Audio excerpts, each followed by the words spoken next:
তা যাই হোক, আমি বলেছিলাম যে আমরা একটা সুষ্ঠু সমাধানের লক্ষ্যে এগোচ্ছি।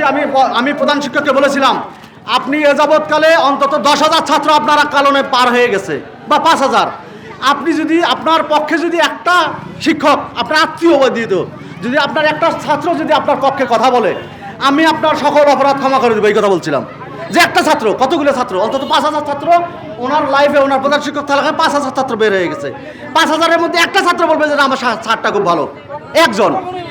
তাহলে উনি 0.01% সমর্থন ওনার পক্ষে নাই, আছে ওনার পক্ষে 0.01%। উনি যে সকল উনি যাই হোক, আমি অন্যায়ের বিরুদ্ধে শুধু আজকে না, বা এই 5 আগস্টের পরে না, আমি নিজাম অনেক আগের পদ আমি ফেলানির লাশ নিয়ে কিন্তু ঢাকা থেকে নাগেশ্বরী পর্যন্ত হাইটে আসছি। যাই হোক, আমরা প্রতিবাদ আগের থেকেই করি, আমরা নতুন নই। আমার কথা ছিল যে হ্যাঁ, তা যাই হোক, আমাদের কথা যে আমাদের স্যার, হ্যাঁ, যাই হোক, আমাদের এখানে মিডিয়া কর্মীবৃন্দ আছেন, আপনারা আমাদের সাথে যান, দেখেন কেন ওনারা যদি